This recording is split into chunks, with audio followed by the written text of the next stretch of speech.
बड़ी खबर के साथ, और बड़ी खबर है कर्नाटक से, जहां सुप्रीम कोर्ट ने कर्नाटक के कोप्पल जिले के एक पुजारी की याचिका पर सुनवाई की है। यह बड़ी खबर हम आपको बता रहे हैं, ब्रेकिंग न्यूज।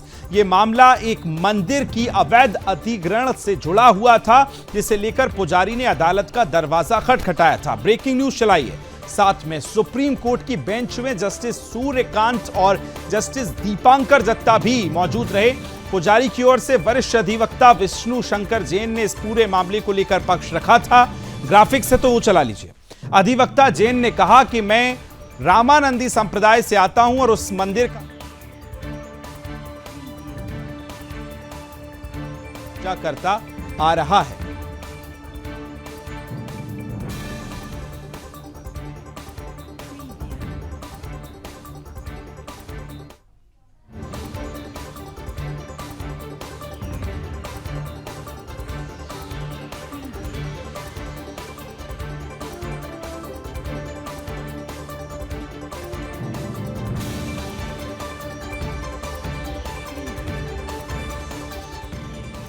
तो ये जो तस्वीरें आप जिस मंदिर की देख रहे हैं, ये कर्नाटक का कोप्पल मंदिर है। दरअसल इसमें एक पुजारी रहते हैं जो तकरीबन 100 मतलब कितने दशकों से वहां पूजा करते आए हैं, लेकिन कर्नाटक सरकार ने इस मंदिर को अधिग्रहण कर लिया था।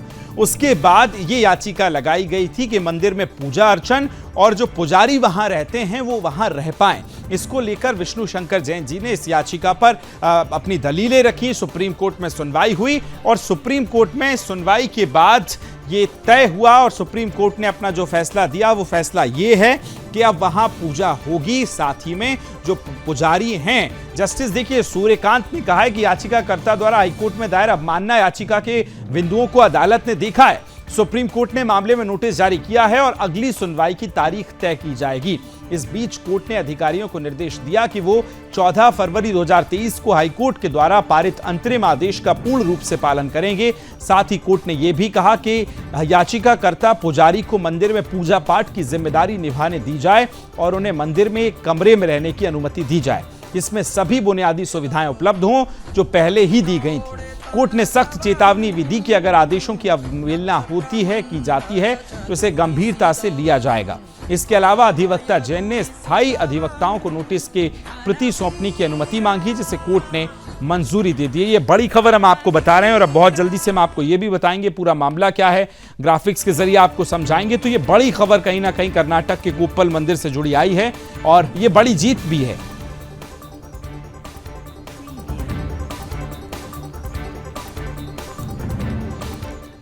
और चलिए इसी खबर को विस्तार देंगे, विस्तृत रूप से बातचीत करेंगे। महंत विद्यादास जो मुख्य पुजारी हैं हनुमान जन्मभूमि अंजनीय पर्वत के, वो हमारे साथ जुड़ गए और उनके साथ अजय गौतम जो हिंदू धर्मगुरु हैं वो भी हमारे साथ जुड़ गए।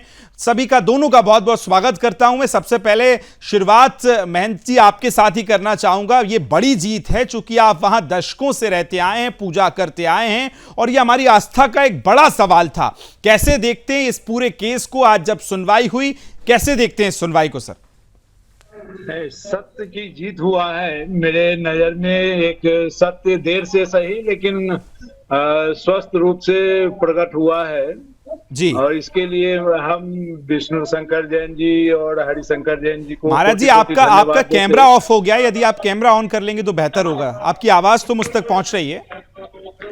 जी जी, आप दिख रहे हैं, आप बोलिए बोलिए।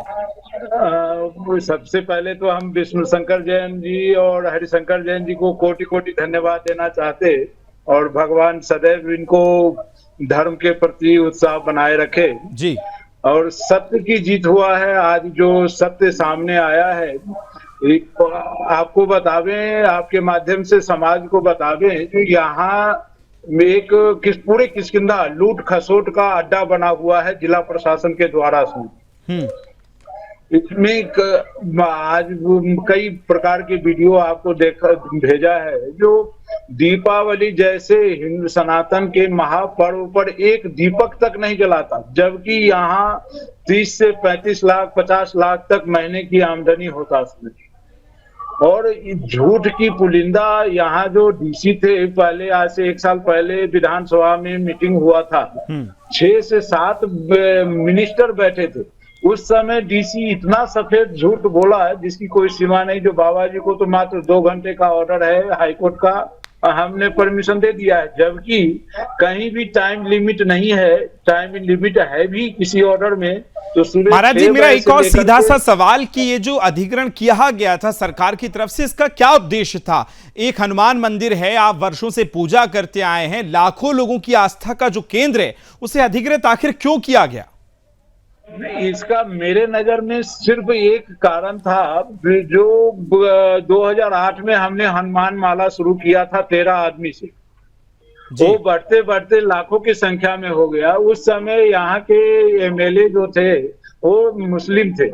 उनको ऐसा लगने लगा, कर्नाटक सरकार उस समय कांग्रेस की था, उन लोगों को लगने लगा जो ये ज्यादा प्रभाव बढ़ रहा है धर्म का और धीरे धीरे मेरा वोट बैंक कम होगा, तो षड्यंत्र रच करके बगैर जी किसी नोटिफिकेशन के, बगैर किसी जानकारी के सवेरे सवेरे 500,000 पुलिस ला करके कब्जा किया था। वाकई सोचने वाली बात है। अजय गौतम साहब, आपके पास आ रहा हूं, आपकी पहली प्रतिक्रिया। आज जो पूरा सुप्रीम कोर्ट में सुनवाई हुई, कोर्ट ने कहा कि पूजा भी होगी और जो पुजारी वहां रहते हैं, जो महाराज जी रहते हैं, उनको रहने भी दिया जाएगा, लेकिन ये मंशा पर सवाल उठता है। पहली प्रतिक्रिया आपकी। जो उसका अपना ध्येय वाक्य है, जो उसका लोगो है, यतो धर्मस् ततो जयः, उसको वास्तविक रूप में उन्होंने यथार्थ रूप में उसको परिभाषित किया है कि धर्म की हमेशा जय होती है। और मैं धन्यवाद देना चाहता हूं सर्वोच्च न्यायालय का और माननीय जजों का, जिन्होंने मामले की गंभीरता को समझते हुए और जितने भी दस्तावेज थे उनके अनुसार जो था एक उचित आदेश दिया। क्योंकि हजारों वर्ष से चली आ रही परंपरा, हजारों और सैकड़ों वर्ष से स्थापित जो मंदिर है और जो अंजनी मंदिर है, जहां पर बिना किसी कारण के उसको अपने कब्जे में ले लेना, सरकारी अधिग्रहण कर लेना बिना किसी कारण के, और सिर्फ एक तुष्टीकरण की राजनीति का ही एक षड्यंत्र था और कुछ नहीं। और सर्वोच्च न्यायालय के इस आदेश का बिल्कुल हम लोग स्वागत करते हैं। और ये कर्नाटक जो उसकी तत्कालीन सरकार थी, या जो भी वहाँ एक कह लीजिए कि एक दूसरे धर्म का जो एमएलए था, जिसने जैसा महाराज जी ने बताया कि षड्यंत्र करके और उनके साथ धर्म के साथ एक तरीके से धोखा दिया गया, तो मेरा ये स्पष्ट तौर पर मानना है कि यह बहुत ही निंदनीय कदम था कर्नाटक सरकार का। और इस तरीके से मंदिर का अधिग्रहण करना, इसको बंद करना, सनातन धर्म के पूजा पाठ पद्धति के ऊपर जो है एक बहुत गहरा प्रहार था। लेकिन आज ही है, देर से सही सवेर से सही, लेकिन आज न्याय हुआ है। और मुझे ऐसा अनुमान है, ऐसा मेरी उम्मीद है कि भविष्य के अंदर बिना किसी रोकथाम के वहाँ हमारे जो 11 रुद्रों में से एक रुद्र है हनुमान जी, उनकी पूजा बिना किसी रोक टोक के बिल्कुल निर्विघ्न रूप से चलती रहेगी। आपके पास महाराज जी एक बहुत बुनियादी मेरा सवाल है कि जब आज पूरी हेयरिंग हुई होगी सुप्रीम कोर्ट में, क्या दलीलें सरकार की तरफ से रखी गई कि यहां क्यों पूजा ना हो, क्यों आपको रहने ना दिया जाए? और जो समय टाइम लिमिट का आप जिक्र कर रहे हैं, ऐसी पाबंदियां आखिर क्यों हैं कि आज हिंदू अपने मंदिर में जाए तो उसको 2 घंटे का समय दिया जाए? ऐसा आखिर क्यों है महाराज जी? आपका आवाज हम तक नहीं पहुंच रहा है महाराज जी। सवाल ये कि आज दलीलें क्या रखी गई हैं सरकार के वकीलों की तरफ से, क्यों आखिर ये रोक? चलिए मैं आपके पास लौट रहा हूं। इस पूरे मामले के जो वकील रहे हैं, अधिवक्ता रहे हैं, विष्णु शंकर जैन जी हमारे साथ जुड़ गए हैं। सर बहुत बहुत स्वागत है आपका सबसे पहले। और पहला सवाल, कितनी बड़ी जीत उन लाखों इस आस्था रखने वाले जो इस मंदिर में, और जो पुजारी जी बता रहे हैं कि हम दशकों से पूजा करते आए थे, इसका अधिग्रहण किया गया था। सर आज कैसी रही पूरी हेयरिंग आज की? देखिए, ये जो पूरा केस है अंजनाद्री हिल्स का, जी, हनुमान जन्मभूमि के मंदिर का, ये एक बहुत जीता जागता उदाहरण है कि किस तरह से हिंदू मंदिर का टेक ओवर करके उसके साथ दुरुपयोग किया जा रहा है। जी। अगर किसी भी आदमी को हिंदू मंदिर के टेक ओवर का दुरुपयोग देखना है तो इस केस की स्टडी करे, सारे लोगों को सारी बातें क्लियर हो जाएंगी किस तरह से दुरुपयोग हो रहा है। अब आप देखिए कि यहाँ पे 2018 में एक सरकार ने अपनी पावर का दुरुपयोग करते हुए एक्ट के violation, Karnataka Hindu religious endowment act 1997 बना हुआ है, उस एक्ट के वायलेशन में सेक्शन 23B के वायलेशन में जाके मंदिर को एक्वायर किया। और उसके बाद जिन लोगों को मंदिर में पूजा का शास्त्र नहीं पता है, जिन लोगों को हनुमान जी की पूजा पाठ का कोई कायदा तरीका नहीं पता है, वैसे लोगों को आपने पुजारी नियुक्त किया। और जो मेन वहाँ के मुख्य पुजारी थे विद्यादास बाबा जी, जो रामानंदी संप्रदाय से आते हैं, सालों से सदियों से उनका संप्रदाय वहाँ पे पूजा पाठ कर रहा था, जिन्होंने अपनी तपस्या से, अपनी सारे वहाँ भोग प्रसाद आरती से उस जगह को जागृत किया। जब वो जगह जागृत हुई तो 2018 में आपने मंदिर एक्वायर कर लिया, तो बाबा जी को रोक दिया पूजा पाठ करने से। और जो नीचे उन्होंने इस पहाड़ के एकदम नीचे संस्कृत स्कूल बना रखा था, उस संस्कृत स्कूल पर भी पूजा कर लिया और वहाँ पे संस्कृत का जो पाठ हो रहा था उसको बंद कर दिया। अब वहाँ पे समय पुलिस वाले और सारे सरकार के लोग बैठे हुए। तो टोटल लॉ के वायलेशन में, एक्ट के वायलेशन में काम किया गया। पिछले 6 साल से कर्नाटका हाईकोर्ट में लड़ाई लड़ रहे थे। कर्नाटका हाईकोर्ट ने टाइम एंड अगेन हर समय समय पे कर्नाटका सरकार को ये निर्देश दिया कि आप विद्यादास बाबा जी को पूजा पाठ करने देंगे। और मामला एक बार तो फाइनल हियरिंग तक आ गया था। उसकी फाइनल हियरिंग होने के बाद जजमेंट 8 होने के बाद उसके बाद उसमें जजमेंट नहीं हो पाया। अभी वो मामला धारवाड़ बेंच में चल रहा है। इन द मीन टाइम अभी बीच में क्या किया, इन्होंने विद्यादास बाबा जी की पूजा पाठ बंद कर दी। जो कोर्ट के आदेश से वहाँ पे उनको मंदिर में कमरा दिया हुआ था, उससे भी उठा के उनको बाहर फेंक दिया, बिजली काट दी और बोलने लगे कि आपके खिलाफ हम झूठा मुकदमा फाइल कर देंगे कि आप यहाँ पे गांजे के पेड़ उगा रहे हैं। इसके बाद हम कर्नाटका हाईकोर्ट गए, कर्नाटका हाईकोर्ट ने हमारी बात भी सुनी। आज हम माननीय सुप्रीम कोर्ट आए और सुप्रीम कोर्ट ने आज बहुत बड़ी हम लोग को राहत दी है और वहाँ पे विद्यादास बाबा जी को कहा है कि आप यहाँ पे निरंतर पूजा पाठ करेंगे और वहाँ पे आपको जो कमरा अलॉटेड है वो कमरा आपको रहेगा। और वहाँ पे अगर कोई भी सरकारी अधिकारी इनकी पूजा पाठ में दखल देता है तो उसको बहुत सीरियसली लिया जाए। जी विष्णु जी, एक आखिरी मेरा सवाल कि आज जब दलीलें रखी गई तो सरकार की तरफ से क्या कहा गया? मतलब वो क्यों चाहते हैं कि अगर जो पुजारी हैं, जो दशकों से पूजा कर रहे हैं, वो ना रहें, वहां पूजा ना हो? इसके पीछे मंशा क्या नजर आई इन दलीलों में? देखिए, आज तो सरकार की तरफ से कोई उपलब्ध नहीं था। ये एक्स पार्टी हियरिंग थी जी, क्योंकि अभी हम जब उनको आज कोर्ट ने उनको नोटिस जारी किया है तो उनको याचिका की कॉपी देंगे, तब उसके बाद वो अपने रोके अपना पक्ष रखेंगे।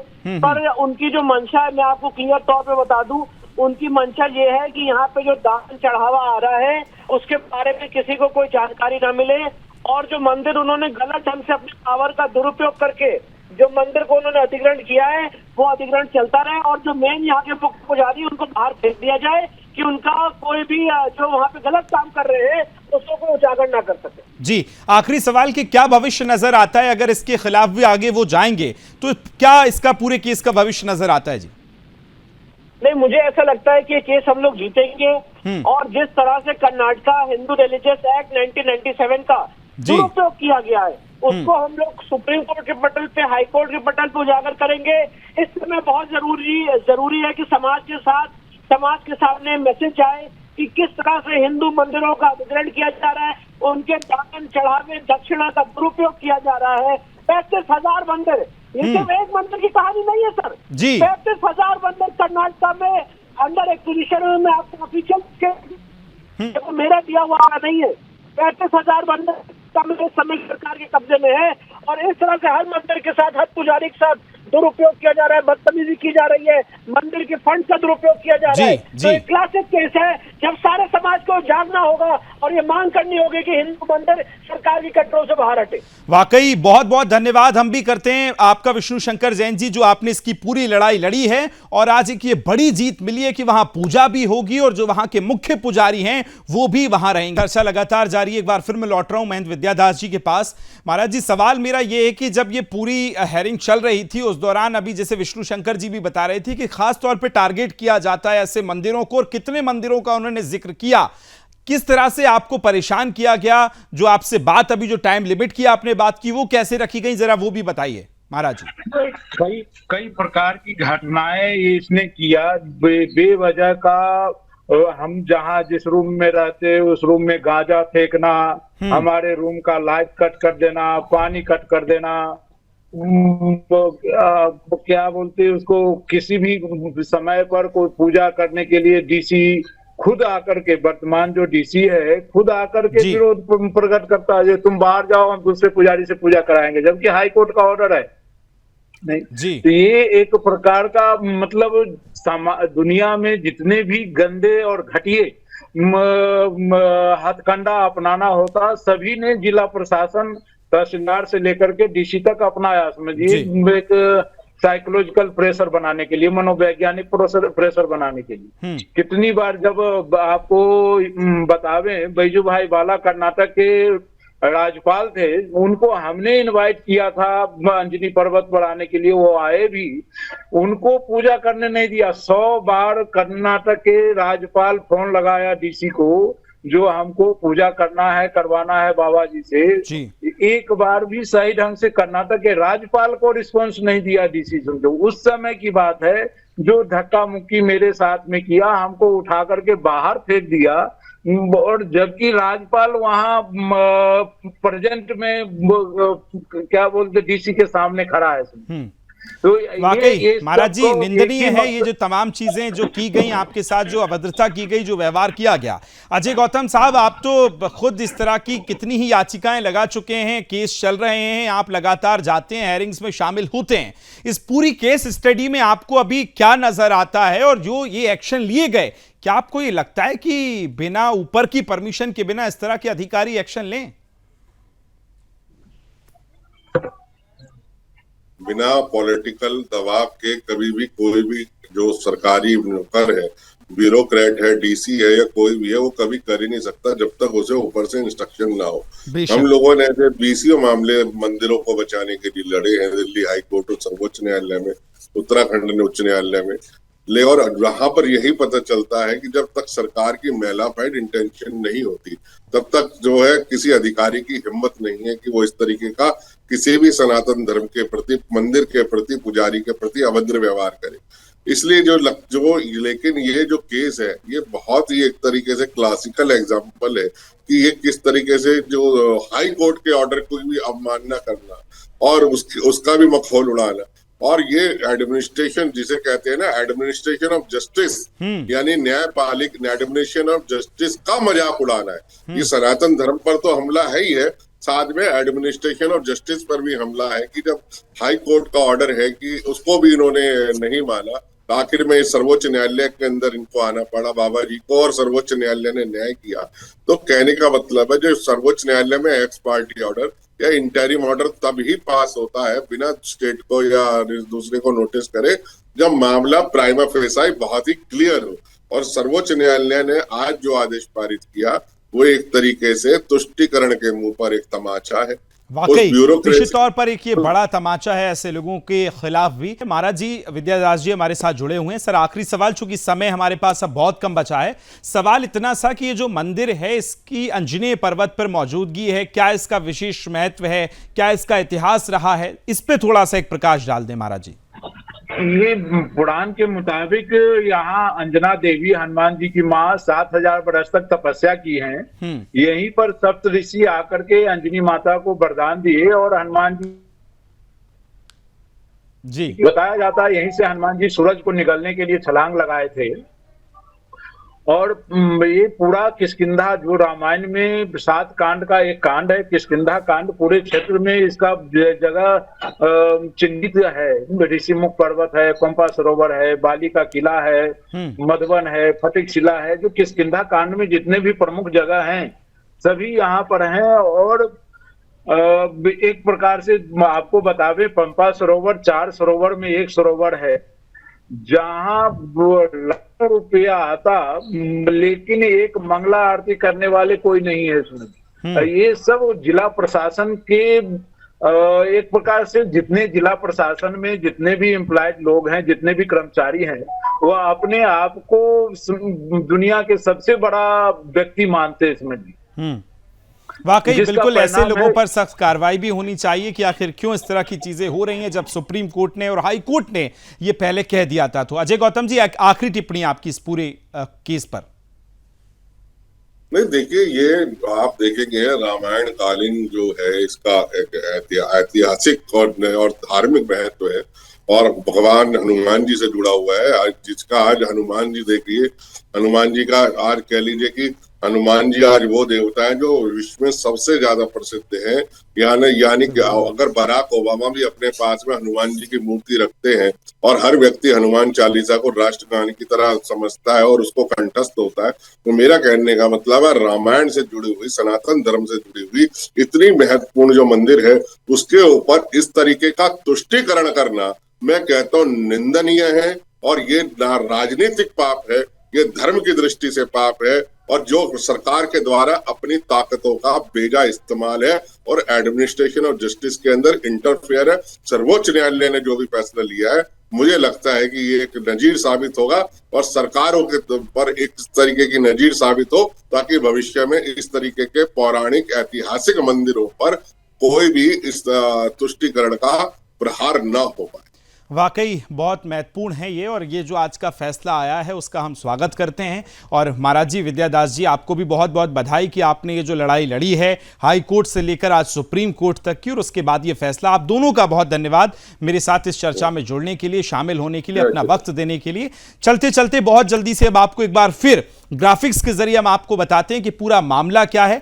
देखिए, जल्दी से हम बताते हैं कि स्थानीय वकीलों ने नोटिस की अनुमति जो है उन्हें मिली थी, क्योंकि इस पूरे मामले को लेकर नोटिस दिया गया था, और जब ये बात आगे बढ़ी तो ये पूरा मामला हाई कोर्ट तक पहुंचा था, जहां केस लगाया गया। हिंदू पुजारी की सुप्रीम कोर्ट में फिर याचिका दी गई, जब वहां की बात नहीं मानी और पुजारी जो विद्यादास जी हैं उन पर उनको प्रताड़ित किया गया, उन पर कई तरह से कार्रवाई करने की कोशिश हुई। कर्नाटक सरकार ने 2018 में ये कब्जा यानी अधिग्रहण किया था। उसके बाद से ये पूरा मामला अभी तक लंबित था, और यह मामला चलते हुए अधिनियम का उल्लंघन हुआ, हाई कोर्ट मामला पहुंचा, और उसके बाद पहुंचा सुप्रीम कोर्ट। जब यह सुनवाई हुई, विष्णु शंकर जैन जी ने इसकी पूरी दलीलें रखी, और सुप्रीम कोर्ट ने सख्त अपने आदेश में कह दिया कि पूजा भी होगी, और ना सिर्फ पूजा बल्कि पुजारी को रहने के लिए भी वहां कमरा दिया जाएगा, जो वहां की प्रथा हमेशा से चलती आई है।